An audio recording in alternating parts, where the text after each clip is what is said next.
Everyone, and welcome back to Sudden Wealth. I do hope you're having a wonderful day. If you do enjoy the content, please consider dropping that like and subscribe. It greatly helps the channel. Now, AMC court decision should happen sometime either this week or the next.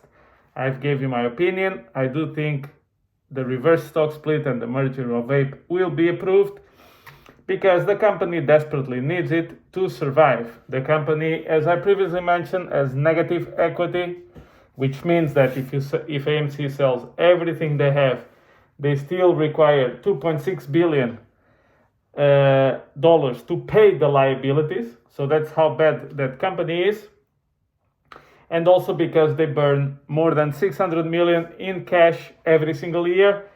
And in my opinion, the lenders have turned off the cash, so the only way is to go and dilute the shareholders. Very unfortunately, that's their only option. Now, AMC, Adam Aron, a lot of apes are expecting him to use the proceeds of the dilution to repay a large amount of the company's debt, and in effect try to bring it forward in order to eventually become profitable, right? So something in exchange for all the pain and misery of the apes, at least make the company a viable business, right? So that's the idea.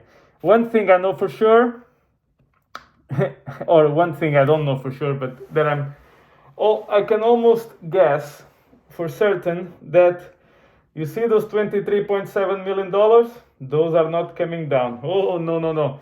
You can sacrifice. He gets all the benefit. He already he has dozens and dozens and dozens of millions of dollars, and he still is paid more than NVIDIA CEO. Think about it. Now, all the other squeeze plays like Mullen and BBig, but particularly Mullen, which is in a scale of dilution completely incomparable to anything I've ever seen, are pretty much not doing much. So some of the hype is kind of dying down, but those YouTubers still keep pumping that stock left and right. Will they pump it in the next few months? We will see. Somehow, I don't think so, but we will see. Now, am I giving an advice to buy, sell the stock? No financial advice from here. What I just said is completely factual and impossible to debate. Now, yesterday I rose a topic that actually I thought a bit longer about it, and this should tell the apes everything they should know. Okay, so one of the great argument for this short squeeze plays is there are an immeasurable amount of shorts out there against these stocks. Now, is it illegal to short a stock? No. Is it illegal to naked short a stock? Yes. Up to a certain point, because if you're a market maker, you actually need to do some naked shorting, but the point is the degree of it, right? The argument is that these stocks are shorted to the oblivion, full of synthetic shares and naked shorting, so Fugazi shares. Now, this is the theory. And I do admit that there are certain things that don't make much sense around these stocks, the fails to deliver, all of that. But the key is, are they really billions and billions of dollars of shorts out there, or billions of shares out there naked shorting the stock? Meaning to the point where the stock would be $5,000, $10,000, this kind of stuff that is usually thrown around. Now, in my opinion, I don't think so. And I would argue that the executive management of these companies, Adam Aron and the likes, agree with me. Because if that was true, it was so easy to prove it, and this is related to the topic that I discussed yesterday. Now, if not sure if you're aware, but certain companies are starting to issue bonds. Bonds is debt in the blockchain. So they tokenize the bond, they sell it, they deploy it on the Ethereum chain or other chains, and basically people can buy and sell them just like they do with any crypto. Now, you can also do the same with shares. You can tokenize the shares, and then here's the key about blockchain is that if it's deployed on the blockchain, it becomes visible and public for everyone. So naked shorting, fake shares, to the degree that it is typically advertised, becomes impossible. Why? Because anybody can go to the, let's say it's on the Ethereum chain, to the Etherscan and basically see all the transactions, all the wallets that own, all the addresses that own, and how many shares they own. Everything is public and transparent. There's no dark pools, there's no hidden market makers, dark rooms, or anything like that. So it becomes extremely obvious. This is actually not even that expensive to make. So the question you should ask is, if your management team, if your CEOs, CFOs, etc., believed the same as you do, that there are these billions of shares in naked shorting, and billions of synthetic shares out there, it would be so easy for them to prove it.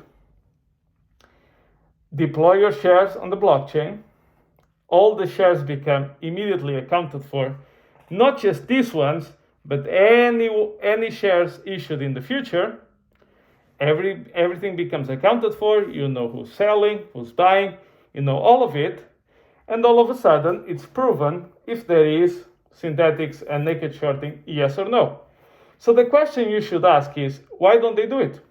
If this is such a crucial topic, because imagine, if you are right, I'm not saying you're wrong, by the way, I'm saying it's personal opinion, I don't think so, but that's just me. I mean, who am I, right? How can I know?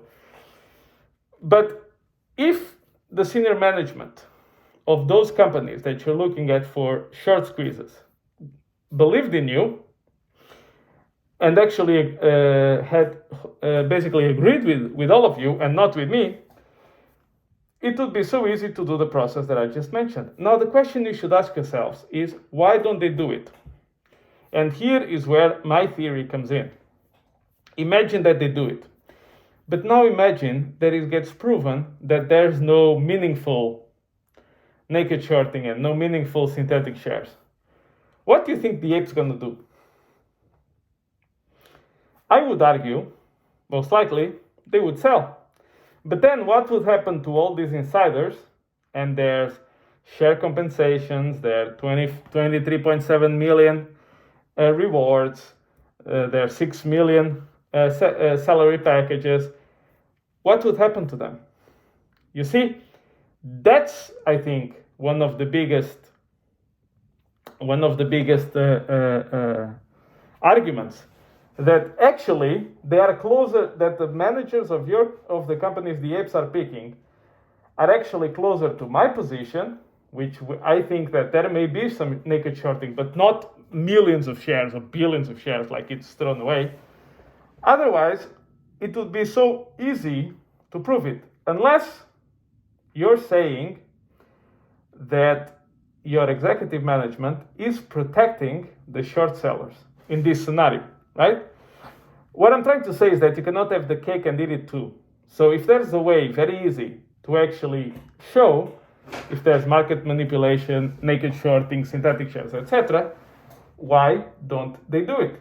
Can you imagine if the shares would jump to, let's say AMC, if AMC would jump to $10,000, I mean, Adam Aron would be the happiest guy on earth, right? Because he gets so many shares as part of his compensation. So what I'm trying to say, am I saying you should go and sell your stock? No, I'm not saying that. I'll never tell you what to do. What I'm trying to do here is make you think around certain accusations and arguments that are put forth, but that they don't even pass the smell test or they make no rational logic. So that's all I wanted to say about this, and I'll catch you in the next one.